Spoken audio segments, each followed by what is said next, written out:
आता page number 39. काल आपण त्या ठिकाणी एंडोथर्मिक आणि एक्झोथर्मिक रिॲक्शन जे आहेत त्या रिॲक्शन त्या ठिकाणी पाहिजे. याच्यामध्ये आपल्याला यूज युअर ब्रेन पॉवर हा प्रश्न जो आहे तर तो प्रश्न त्या ठिकाणी आपला राहिलेला आहे. पहा, पहिला क्वेश्चन आहे, what is the difference in the process of dissolution and chemical reaction. Dissolution म्हणजे विरघळणं आणि रासायनिक अभिक्रिया याच्यामध्ये काय फरक. आपल्याला डिफरन्स त्या ठिकाणी सांगता येईल. In the process of dissolution no new substance is form. विरघळण्याची प्रक्रिया जी आहे तर ते विरघळण्याच्या प्रक्रियेमध्ये कोणत्याही प्रकारचा नवीन पदार्थ त्या ठिकाणी तयार होतो. याच्या उलट केमिकल रिॲक्शन जे आहे तर त्या केमिकल रिॲक्शनच्या बाबतीमध्ये आपल्याला सांगता येईल की new substance is definitely form. रासायनिक अभिक्रिया जी आहे तर त्या रासायनिक अभिक्रियेमध्ये नवीन अशा प्रकारचा पदार्थ जो आहे तर तो निश्चित त्या ठिकाणी तयार होताना दिसतो. सेकंड क्वेश्चन आपल्याला दिलेला आहे, does a new substance formed when A solute dissolve in A solvent. तर आपल्याला माहिती आहे की सोल्यूट द्राव्य आणि द्रावक हे दोन्हीच्या दोन्ही जे आहे तर त्याच्यामध्ये आपल्याला काय केलंय, सोल्यूट जे आहे तर ते सोल्यूट सॉल्व्हंट जे आहे तर त्या सॉल्व्हंटमध्ये जर आपण त्या ठिकाणी डिझॉल्व जर केलं तर या ठिकाणी आपल्याला सांगता येईल की it is not necessary that a new substance is always form.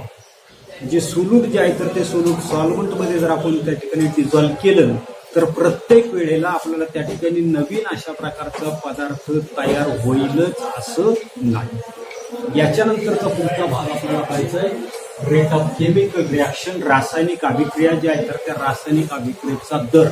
आता अनेक त्या ठिकाणी फॅक्टर्स पुढे दिलेले ब्रॉड क्वेश्चनसाठी लक्षात ठेवायचे. काय सांगितले, कॅन यू टेल, सांगा पाहू अशा पद्धतीचं आहे. Take into account the time required for the following process. फाळ्यावर मी त्या ठिकाणी 6 रिॲक्शन्स त्या ठिकाणी लिहिलेले आहे. या दिलेल्या ज्या काही 6 रिॲक्शन ज्या आहेत तर त्या 6 रिॲक्शन कॅरी आउट होण्यासाठी लागलेला जो काही कालावधी जो आहे तर त्या कालावधीचा विचार आपल्याला त्या ठिकाणी करायचा. आणि कालावधीच्या विचारानुसार classify them into 2 groups and give title to the groups. वेळेनुसार त्यांचं वर्गीकरण जे आहे तर ते वर्गीकरण 2 गटामध्ये त्या ठिकाणी करायचंय. आणि पुढे आपल्याला सांगितलं त्याला योग्य अशा प्रकारचं शीर्षक जे आहे तर ते शीर्षक आपल्याला सांगितलं. आता पहिल्यांदा पुन्हा एकदा आपण पाहू. पहिलं सांगितलं की cooking gas starts burning on ignition. स्वयंपाकाचा असताना जो काही गॅस जो आहे तो आपण पेटवल्याबरोबर काय होता दिसतो तर फॅक्टून तो बर्न होता. लायटर जवळ नेलं गॅसच्या लगेचच पेटलं. दुसरं आपल्याला सांगितलं आयर्न आर्टिकल अंडरगो रस्टिंग. लोखंडाची असणारी काही वस्तू जी आहे तर ती वस्तू उघडी ठेवली लगेच गंजली असं कधी होत नाही, वेळ लागतो इथे. तिसरं आपल्याला सांगितलंय की erosion of rocks takes place to form the soil. खडक जे आहेत तर त्या खडकांची झीज होते आणि झीज होऊन लगेचच खडक होतात असं नाही, वेळ त्या ठिकाणी लागतो. पुढे आपल्याला alcohol is formed on mixing east in the glucose solution under the proper condition. आपल्याला माहिती की मद्य जे आहे तर ते मद्य त्या ठिकाणी तयार होतं दिसतं. आणि हे मद्य तयार करण्यासाठी ग्लुकोज जे आहे तर त्या ग्लुकोजचं असलेलं काही द्रावण जे आहे तर त्या द्रावणामध्ये काय केलंय आपण त्या ठिकाणी ईस्ट टाकतो आणि कालांतरानं त्याचं रूपांतर जे आहे तर ते रूपांतर कशामध्ये होतं दिसते, अल्कोहोल जे आहे तर त्या अल्कोहोलमध्ये होतो. याला वेळ. त्याच्यानंतर 5वी रिॲक्शन जी तुम्हाला घरी त्या ठिकाणी करून पाहिजे, आपल्याकडे खाण्याचा सोडा. या खाण्याच्या सोड्यामध्ये या ठिकाणी आपल्याला सांगितलं की H2SO4 सांगितलं. तर आपण लिंबाचा रस जरी त्याच्यामध्ये जर टाकला खाण्याच्या सोड्यामध्ये तर एफरवन्सेस लगेचच त्या ठिकाणी बुडबुडे जे आहेत तर ते बुडबुडे लगेचच त्या ठिकाणी येतात. आणि 6वं आपल्याला त्या ठिकाणी दिलेली रिॲक्शन आपण त्या ठिकाणी करून पाहिलेली आहे की white PPT is formed on adding H2SO4 to the barium chloride solution. Barium क्लोराईडचं असताना ते काही द्रावण जे आहे तर त्या द्रावणामध्ये आपण त्या ठिकाणी सल्फ्युरिक आम्ल जर त्या ठिकाणी जर टाकलं तर लगेचच काय होताना ते पांढऱ्या रंगाची PPT जी आहे तर ती PPT त्या ठिकाणी तयार होत नाही. आता सर्वसाधारणपणे या ज्या काही असणाऱ्या जे काही 6 असणाऱ्या ज्या काही रिॲक्शन जे आहेत तर त्या रिॲक्शनचं 2 ग्रुपमध्ये आपल्याला वर्गीकरण करायचं आहे. ते कोणते 2 ग्रुप सांगता येईल. पहिला आपल्याला सांगता येईल की स्लो रिॲक्शन, दुसरी फास्ट किंवा speedy reaction.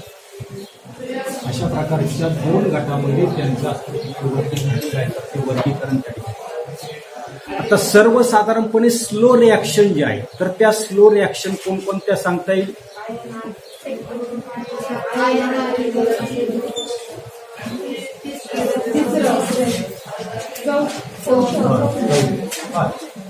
He equation number 2, 3 and 4 are the slow reaction.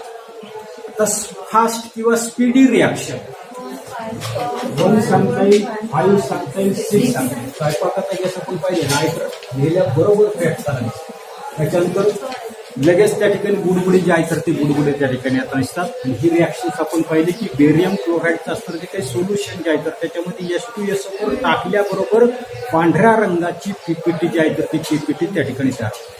आता पुढे it can be seen from the above 6 example. ही जी काही 6 उदाहरणं जी आहेत तर त्या 6 उदाहरणावरून आपल्या त्या ठिकाणी लक्षात येत नसते की some reactions are completed in a short time that it occurs rapidly. आपल्या लक्षात येत नसते की या 6 रिॲक्शन पैकी काही असणाऱ्या काही रासायनिक अभिक्रिया ज्या आहेत तर त्या रासायनिक अभिक्रिया काय होत नसतात आपल्याला जलद गतीनं त्या ठिकाणी घडून येत नसतात. While some other requires long time for their completion that is occurs slow.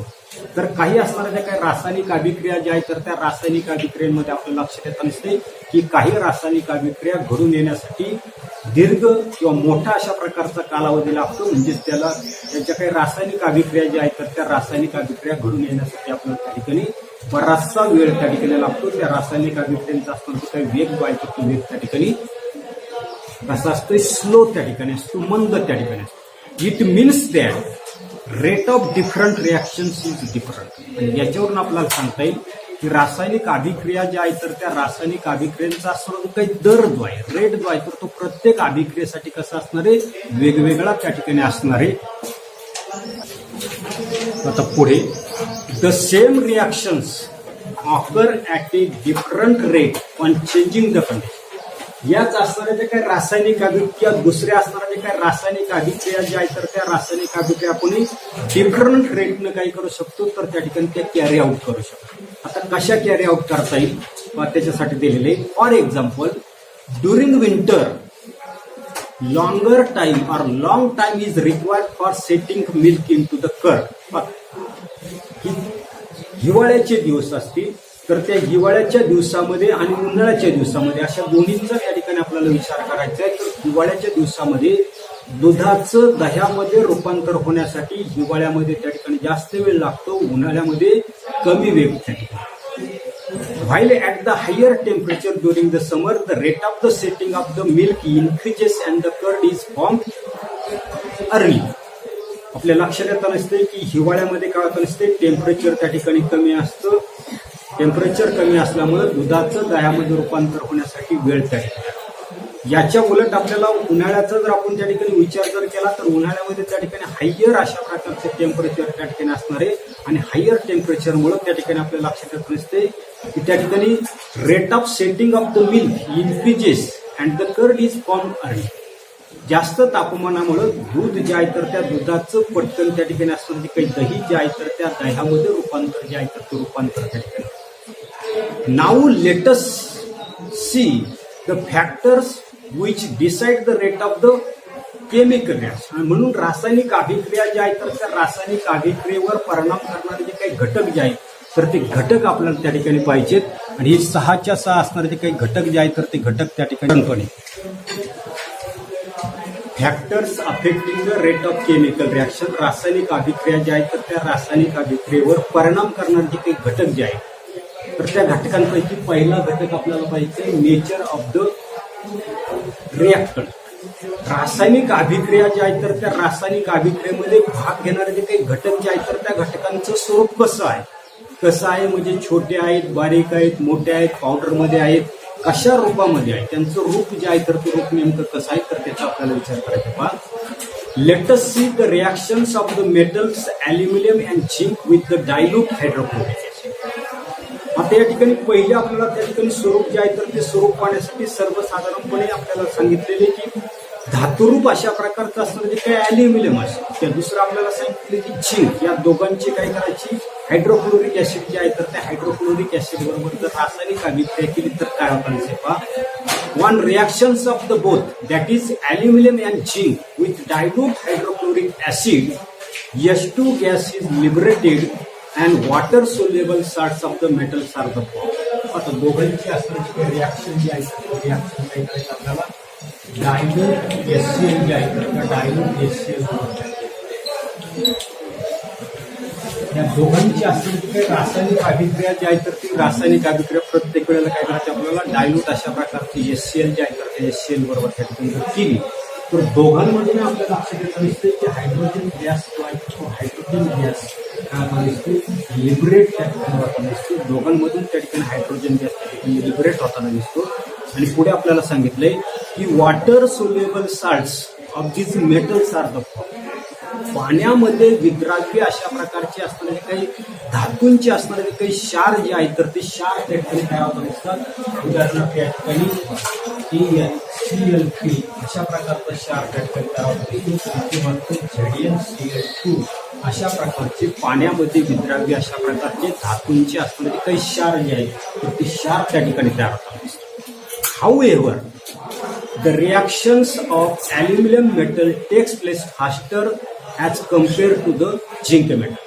या दोघांची असणारे काय रासायनिक अभिक्रिया जी आहेत त्या रासायनिक अभिक्रिया प्रत्यक्ष आपण जर त्या ठिकाणी करून जर पाहिल्या तर आपल्या असं लक्षात येतं दिसते की ॲल्युमिनियमची असणारी काय रासायनिक अभिक्रिया जी आहेत ते जास्तापेक्षा जलद गतीने त्या ठिकाणी घडून येतात. आता हे मी म्हणतोय परंतु प्रत्यक्ष आपण ज्या वेळेला रासायनिक अभिक्रिया दाखविला त्या ठिकाणी आपण करणार आहोत प्रॅक्टिकलमध्ये तर त्यावेळेला आपल्या लक्षात येतं दिसते की ओतल्याबरोबर त्या ठिकाणी ॲल्युमिनियम जे आहे तर त्या ॲल्युमिनियमची डायल्यूट अशा प्रकारचं हायड्रोक्लोरिक ऍसिड जे आहे तर त्याच्याबरोबर लगेचच त्या ठिकाणी रासायनिक अभिक्रिया होताना दिसते जास्तच्या बाबतीमध्ये मात्र काय दिसतो वेळ जो आहे तर तो वेळ त्या ठिकाणी लागतो आणि म्हणून या ठिकाणी आपण सांगू शकतो की ॲल्युमिनियम जो आहे तर त्या ॲल्युमिनियमचं असणारं काही रिॲक्शन जे आहे तर ती रिॲक्शन डायल्यूट HCl बरोबर त्या ठिकाणी जलद गतीने त्या ठिकाणी आता असं का होताना दिसते पहा the nature of the metal is responsible for this difference. एकाची जलद गतीने होताना दिसते दुसऱ्याची त्या ठिकाणी स्लो होताना दिसते याचं सर्वात महत्वाचं कारण जे आहे तर त्या धातूचं असणारं जे काही स्वरूप जे आहे तर ते स्वरूप त्या ठिकाणी असतं. मागे आपण त्या ठिकाणी लेसन नंबर 8 त्याची रिॲक्टिव्हिटी सिरीज तुम्ही उचका पटकन आवाज त्याच्यामध्ये मागे आपण पाहिजे की पान नंबर 91 का 93 ला पाहिली पहा आहे ॲल्युमिनियम आहे आणि म्हणून त्या ठिकाणी आपल्याला सांगता येईल की aluminium is more reactive than zinc. Aluminium जो आहे तर तो जास्तापेक्षा त्या ठिकाणी सर्वात क्रियाशील आहे and therefore the rate of the reaction of aluminium with hydrochloric acid is higher than that of the zinc. Aluminium जो आहे तर तो जास्तापेक्षा त्या ठिकाणी जास्त क्रियाशील आहे आणि म्हणून या ठिकाणी आपल्याला लक्षात येताना दिसतंय की ॲल्युमिनियमचा डायल्यूट हायड्रोक्लोरिक ऍसिड बरोबर रासायनिक अभिक्रिया जी आहे तर ती रासायनिक अभिक्रिया घडून आणण्याचा असणारा जो काही वेग जो आहे तर तो वेग कसा असणार आहे जास्तापेक्षा त्या ठिकाणी जास्त असतो. पुढे nature of the reactivity of the reactant influences the rate of the chemical. काय सांगितलंय की nature or reactivity of the reactant influences the rate of the chemical reaction. जे रासायनिक अभिक्रियेचा असणारा जो काही दर जो आहे तर तो कशावर अवलंबून असणार आहे एक तर स्वरूपावर त्या ठिकाणी अवलंबून. दुसरं आपल्याला सांगितलंय रिॲक्टिव्हिटी ऑफ द रिॲक्टंट. आता या ठिकाणी हे दोन्ही त्या ठिकाणी रिॲक्टंट आहे परंतु आपल्या लक्षात येत नसते की ॲल्युमिनियम जो आहे तर तो ॲल्युमिनियम जास्तापेक्षा त्या ठिकाणी जास्त क्रियाशील आहे आणि म्हणून या ठिकाणी आपल्याला सांगितलंय की nature or reactivity of the reactant influences the rate of the chemical reaction. We are going to learn about the reactivity of the metal in the chapter on metallurgy ते आपण त्या ठिकाणी पाहिले. पण एवढाच असणारा जो काही भाग जो आहे तर तो भाग फक्त आपण या तासाला पाहणार आहे कारण पुढचा काय असणारा जो काही भाग जो आहे तर तो भाग काही होणार नाही म्हणून आपण एवढाच भाग पाहून या ठिकाणी थांबणार आहे.